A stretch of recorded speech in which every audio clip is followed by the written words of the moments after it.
بسم اللہ الرحمن الرحیم۔ السلام علیکم ناظرین، میں ہوں عام شہری عارف حمید بھٹی۔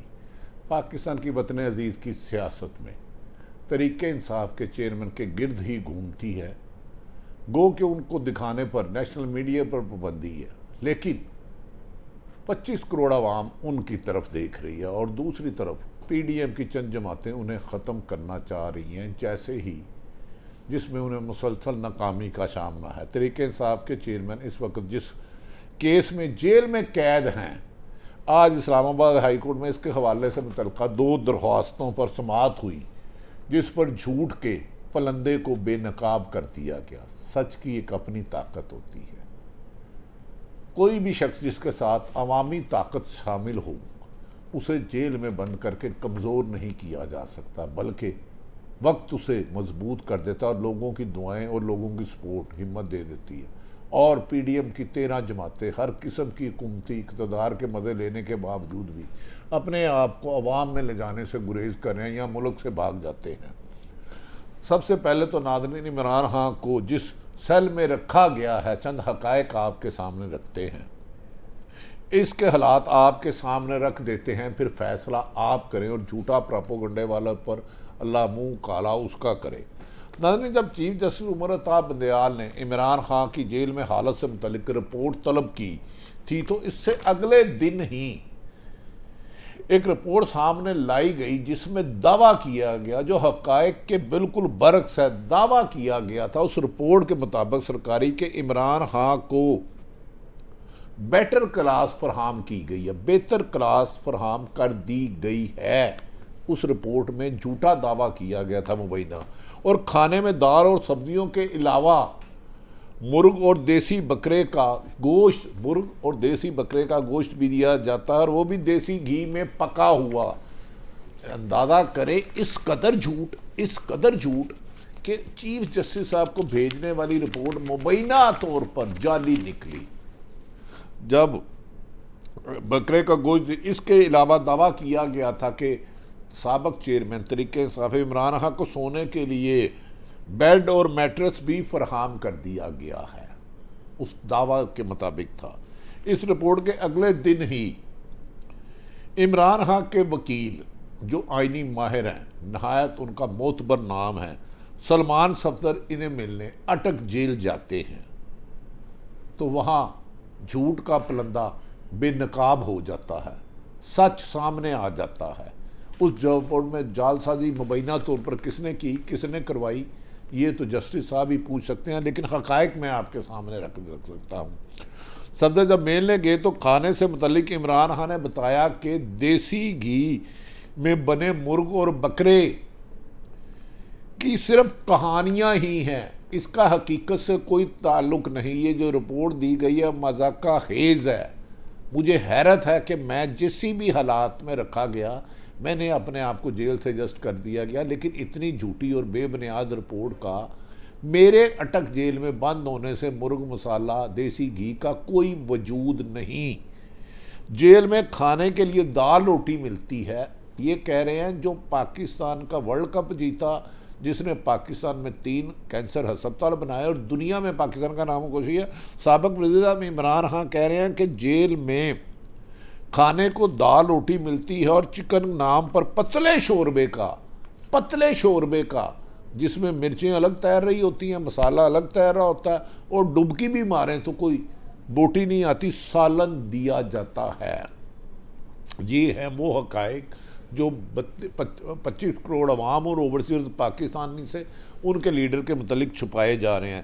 لیکن اس کے باوجود عمران خان نے اپنے وکیل کو کہا کہ وہ جیل سے باہر آ کر غلامی کی زندگی گزارنے کی بجائے قید میں ہی رہنا پسند کریں گے، اور آزادی کے لیے چاہے انہیں 1000 سال تک بھی قید رہنا پڑے تو وہ کسی کے آگے جھکنے کی بجائے جیل میں رہنا ہی قبول کریں گے، اور ہر قسم کی سختیوں کو بہادری دلیری سے سامنا کریں گے، اور ان سختیوں کو بھی شکست دیتے جا رہے ہیں۔ ناظرین، کتنا کھلا تضاد ہے جو رپورٹ دی گئی اور جیل میں جس طرح تحریک انصاف کے چیئرمین وقت گزار رہے ہیں، ان کے قانونی ماہر سلمان صفدر کے مطابق آج اسلام آباد ہائی کورٹ میں عمران خان کو اٹک جیل سے اڈیالہ جیل منتقل کرنے کی درخواست پر سماعت بھی ہوئی۔ حسب معمول عمران خان کو عدالت سے پھر ریلیف تو کوئی نہیں ملا، عدالتیں ہی ریلیف دیتی ہیں، لیکن بدقسمتی سے تحریک انصاف کے چیئرمین کے خلاف مقدمان کے پہاڑ کھڑے کر کے، یہ مقدمات ریت کے پہاڑ ہیں جن میں جھوٹے کھوکھلے دعوے کیے جا رہے ہیں۔ عدالت سے ریلیف نہیں ملا، لیکن عدالت نے اڈیالہ جیل کی بجائے اٹک جیل منتقل کرنے کی وجوہات پر رپورٹ طلب کر لی گئی۔ جو شکایت ہے وہ دور نہیں کی۔ پہلے سپریم کورٹ نے رپورٹ طلب کی تو اس میں مرغ غذائے، بٹیرے، دیسی گھی اور عمران خان کا دال روٹی، لیکن شکر ہے اس پہ بھی اللہ کا۔ آج عمران خان کے وکیل شیر افضل مروت نے بتایا کہ جس دن بارش ہوئی اس دن عمران خان کے سیل کی چھت ساری رات ٹپکتی رہی، جیسے غریب کی جھونپڑی ٹپکتی ہے۔ جس سیل میں قومی ہیرو، پاکستان کے ہیرو، دنیا کے ہیرو عمران خان 1992 اس کی چھت بارش میں ٹپکتی رہی اور میٹرس گیلا ہونے اور بارش کے ٹپکتے پانی کے باعث عمران خان ساری رات سو نہیں پائے، لیکن انہوں نے اس پہ بھی کہا مجھے اس کی کوئی پرواہ نہیں۔ کیسے سیل میں رکھا گیا جس کی چھت ٹپکتی ہے بارش کے پانی سے، میٹرس گیلا، لیکن اس کے باوجود بھی اس تحریک انصاف کا عزم پہلے سے ان کے وکلاء کے مطابق اور ان کی بہن علیمہ خان کے مطابق زیادہ مضبوط ہے۔ عمران خان کے مخالفوں نے انہیں اسی لیے جیل میں رکھنے کا منصوبہ بنایا تھا کہ ان کے مضبوط اعصاب کو توڑا جا سکے۔ پی ڈی ایم چاہتی تھی یہ جیل میں جائے اور 4 دن میں ٹوٹ جائیں، لیکن وہ اب تک اس میں بری طرح ناکام رہے ہیں۔ تنگ سیل میں رہنا، ٹپکتی بارش میں بھیگنا، جس گدے پہ سونا اس کا پانی میں پورا بھر جانا، اور بغیر مسالے کے دال روٹی کھا کے بھی وہ کہتے ہیں 1000 سال پاکستان کی قوم کے لیے جیل میں گزاروں گا، نہیں جھکوں گا، نہیں بکوں گا، نہیں باہر جاؤں گا، نہیں این آر او لوں گا۔ انہیں جو بنتا ہے یہ کرے، آزادی ملک کو ایسے نہیں ملتی۔ دوسری درخواست میں عمران خان کی ضمانت درخواست سننے والے خصوصی عدالت کے جج سے کیس منتقل کرنے کی تھی۔ اسلام آباد ہائی کورٹ نے بھی حسب معمول اس درخواست پر کوئی فیصلہ نہیں کیا۔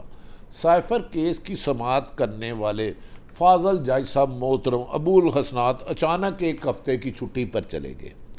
یہاں تو عمران خان کا کیس سننے والے کو ملتان بینچ چلے جاتا ہے، یہاں چھٹی پر چلے جاتا ہے، یہاں بیمار ہو جاتے ہیں۔ اللہ تعالیٰ سب کو صحت تندرستی زندگی دے۔ چلے گئے تھے، اسی لیے عمران خان کی درخواست پر ضمانت بھی فیصلہ نہ ہو سکا اور ابھی تک وہ انصاف کے منتظر ہے۔ قانون کے مطابق ضمانت حاصل کرنا ہر خاص و عام قیدی کا، حوالاتی کا قانونی حق ہے۔ ملزم کا حق ہے کہ انہیں حق ہوتا ہے، لیکن عمران خان کو اس سے محروم رکھنے کے لیے تمام ممکنہ اقدامات اور طاہری حربے اور جھوٹ کے پلندے بولے جا رہے ہیں کہ کسی طریقے سے عمران خان جو عوامی لیڈر ہے عوام میں واپس نہ آئے۔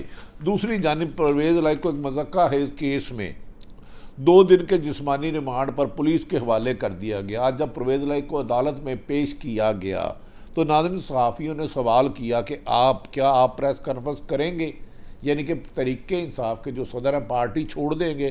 پرویز الہی نے جواب دیا ہرگز پریس کانفرنس نہیں کروں گا۔ اس عمر میں جو ظلم، جبر، ستم میرے ساتھ ہو رہا ہے اور عدالتوں کی حکم عدولی ہو رہی ہے، میرا اتنا قصور ہے کہ میں عمران خان کی قیادت میں ڈٹ کے کھڑا ہوں اس کے ساتھ۔ پرویز الہی نے اس موقع پر چودھری پرویز الہی نے کہا چودھری شجاعت حسین نے خود ہی انہیں پی ٹی آئی میں خود بھیجا۔ چودھری شجاعت جو پی ڈی ایم کے پارٹنر تھے۔ اب چودھری شجاعت کی ایک ہی خواہش تھی کہ سالک حسین کی وجہ سے وہ وزیر بنے، اس وجہ سے وہ میرے ساتھ نہیں آئے، کیونکہ سالک حسین کو وزیر بننے کا بچپن سے ہی شوق تھا۔ باپ نے شوق کے لیے پرویز الہی کو چھوڑ دیا۔ یہ تو ان کی فیملی کا مسئلہ ہے، اور اس میں شجاعت صاحب یا چودھری سالک حسین جواب دے سکتے ہیں۔ چودھری پرویز الہی کو جوڈیشل کمپلیکس میں ریمانڈ کیس میں نامعلوم افراد کی جوڈیشل کمپلیکس میں ہونے والے حملے میں نامعلوم افراد کے ضمن میں مقدمے میں گرفتار کیا گیا۔ بتائیں جو وائس پرائم منسٹر رہا ہو، 2 دفعہ وزیر اعلیٰ، سپیکر ہو، پوری دنیا اس کو جانتی ہو، بچہ ایسے افراد کو موقع پر پولیس نے نہیں پہچانا اور جان کے ہر مقدمے 300 400 500 نامعلوم رکھ دیتے ہیں، اس سے جس کو مرضی اٹھا لیں۔ یہ قانون کا مذاق بھی پہلی دفعہ باپ شامل ہو رہا ہے۔ اور اب ان پر یہ الزام لگایا گیا کہ انہوں نے جوڈیشل کمپلیکس پر حملے کے لیے عمران خان کی معاونت کی اور انہیں گاڑیاں فراہم کی۔ اس وقت پرویز الہی کو کسی نے نہیں پہچانا جب مقدمہ درج ہوا۔ اور کتنا بونڈا ہے یہ آپ خود کریں کہ اس ملک میں آئین اور قانون اور عدلیہ کی کیسے تذلیل کی جا رہی ہے اور ہیومن رائٹس کی کیسے وائلیشن کی جا رہی ہے۔ لاہور ہائی کورٹ نے بھی چودھری پرویز الہی کو آج طلب کر رکھا تھا، لیکن آج عدالت نے اس معاملہ ہی نمٹا دیا۔ جس جج نے توہین عدالت لگائی تھی انہیں ملتان بھیج دیا گیا۔ جدھر گئی کشتی ادھر گئے ملا۔ لاہور ہائی کورٹ کے جج نے کہا کہ بازیابی کا معاملہ حل ہو چکا ہے، اس لیے درخواست غیر مؤثر ہے، جبکہ توہین عدالت کے کیس کا فیصلہ نہیں سنایا گیا۔ ناظرین، کہتے ہیں کفر کا نظام چل سکتا ہے، ظلم کا نہیں۔ بدقسمتی میں بعض جگہوں پر ظلم کا نظام چل رہا ہے، لیکن اس کے باوجود خبریں آ رہی ہیں کہ پاکستان کی معاشی صورتحال کو بہتر کیا جائے گا۔ معاشی صورتحال اسی صورت میں بہتر ہوگی کہ عوام کے منتخب نمائندے الیکشن کے ذریعے آئیں، کرپشن کا خاتمہ کیا جائے، جھوٹے انتقامی کارروائیوں کا خاتمہ کیا جائے۔ ناانصافی، کرپشن اور ظلم کے ہوتے ہوئے امن اور ترقی کا راستہ نہیں ہو سکتا۔ ہمیں امید ہے کہ پاکستان کی 25 کروڑ عوام اپنے حق کے لیے باہر نکلیں گی اور ملک ترقی کے راستے پر گامزن ہوگا۔ عمران خان کے ساتھ جو جھوٹی رپورٹ تھی اس کا بھانڈا عمران خان نے ہی پھوڑ دیا اور ان کے آئینی ماہرین نے۔ اللہ تعالیٰ پاکستان کا حامی و ناصر ہو۔ پاکستان زندہ باد۔